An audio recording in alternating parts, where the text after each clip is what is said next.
You are doing so many things right. You have the job, the education, shoot, you may even have the boyfriend. But sometimes you can't shake this gnawing feeling of dissatisfaction. You see all the ingredients of happiness in your life, but you can't seem to find the recipe. The good news is that it's easier than you think. The tough pill to swallow is that you have to choose to be happy. And if that sounds like a task where you wouldn't even know where to begin to start, then don't worry, because I'm gonna give you a few ways in this video.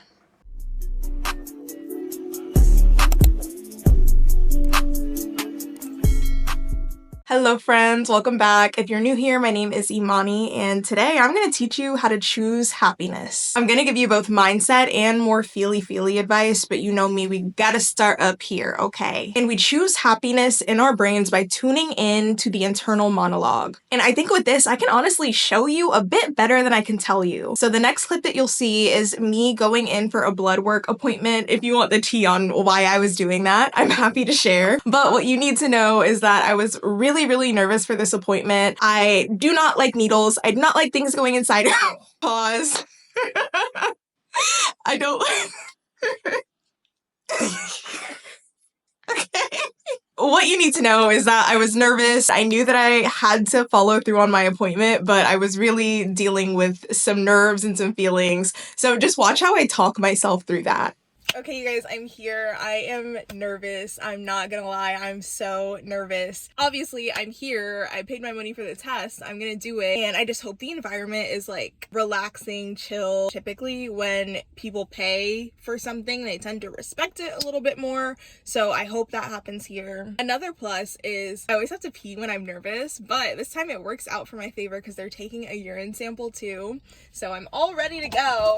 So if those still just seem like wildly out of context clips for you, allow me to land my plane. If you notice, I started off saying that I was nervous. I didn't run from it, but as I started thinking about why I was nervous, I brought myself back to positives and ways that I was prepared and ended saying, you know, hey, I'm going for this and this is how I'm doing it. This is what we're doing. And that is the choice right there. The choice is to shift the focus away from all of the distractions, feelings, ideas about what you're about to experience or what you're currently experiencing. Shift away from those distractions and bring yourself back to the sunshine. Bring yourself back to something to be grateful for, because that is where the true power lies. And this is where so many people go wrong, because we tend to not really listen to ourselves. And if you have an internal monologue, I recently found out that some people don't. If you don't, please leave a comment because I need to know about your experience in life. But for those of us who do, we often just like let ourselves yap and don't really pay attention to what we're thinking and what we're saying to ourselves. We're just feeling it in our body or in our brain, but we're not really tracing it back to the source there. So there is your power. This is where you get informed enough to make that choice, is by paying attention to your inner monologue. Listen to what you're saying to yourself. And I happened to be recording a vlog that day, so of course I had a camera out recording myself. But if that's not your journey,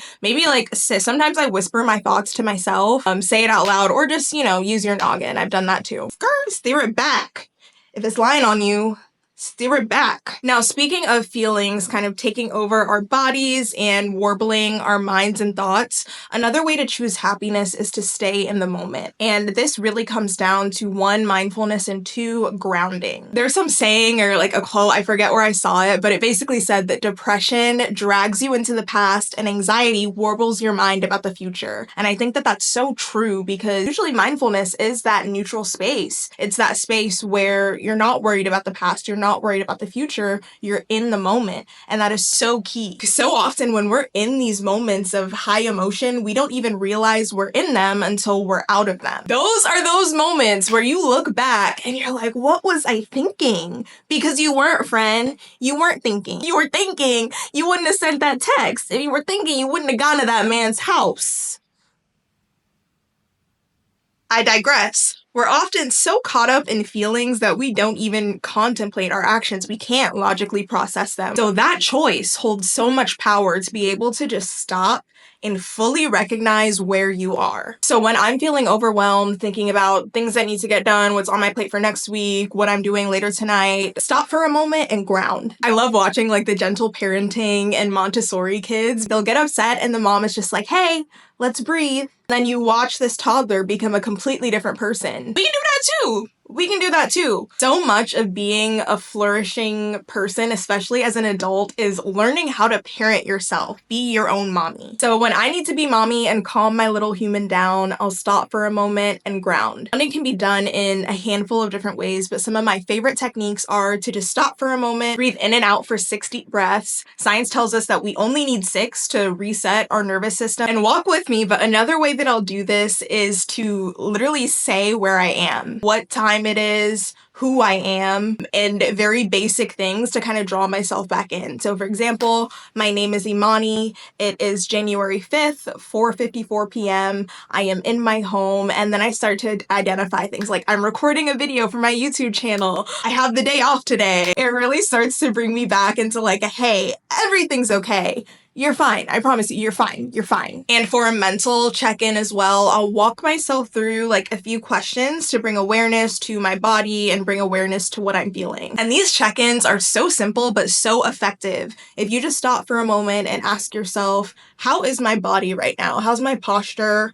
Am I scrunched up? Am I feeling like tight or constricted anywhere? If you ask yourself, how am I breathing? So often I will check in a time of like anxiety or stress and find that I'm holding my breath and I don't even realize it. So check in with your breathing, check in with your body, maybe ask yourself how you're feeling right now, and more importantly, what you need to feel better. That is a way to choose to be happy in uncomfortable moments, because instead of fighting with yourself to try to get to some goal, you're working with yourself, asking yourself what you need, recognizing where you are now so that you're able to put the right pieces in place. Now, lastly, to choose happiness, I want you to begin to look for it. Now, I don't know if it's possible to be fully present 100% of the time. I ain't got there yet, so I can't speak to that. What I can speak to is the fact that even when you're not seeing the joy and the beauty in life sometimes, it's still there. And it's there 100% of the time. Your job is simply to call your attention back to it. Now, like I said, I don't know anyone who's batting at 100% presence. I certainly am not, but a great way to get your average back up is to reflect on your day. Reflect back on your day and begin to show love to those things that you may have missed in the moment, what you're grateful for, what you love, what you enjoy. And I know that sometimes people struggle with this. I know in some of my deepest parts of depression, it was just very hard for me to think of something, but it can be as simple as you want. It can be as simple as air in your lungs. It can be that you saw a funny TikTok. It can be that your little thing texted you back. I promise you, there is nothing too small or too silly to be grateful for. And it's key to do this gratitude specifically in the morning or the nighttime, because that is when our brains are the most sensitive. You know this. If you go to sleep mad at the world, you're probably gonna wake up mad at the world. And if you wake up and immediately start ingesting everybody's thoughts and feelings,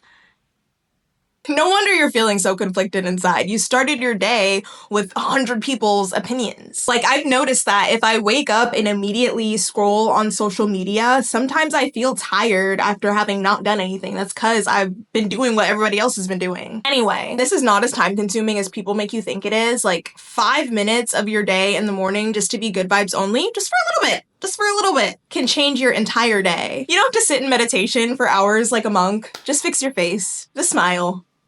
Enjoy something. Don't forget that you are here for a purpose and you're made to be happy. You're supposed to be happy. That's why feeling bad feels bad. It's not the way we're supposed to be. And at a deep level, we know that. We just need to choose to take hold of the reins and bring our bodies and our minds back into flow with it. Life is good, and the more that you accept that truth, the happier that you will become. And I think that if you follow the advice in this video, you'll start to see yourself choosing happiness without even realizing it. Thank you for watching. Maybe check out another video while you're here. I'll see you next time. Bye.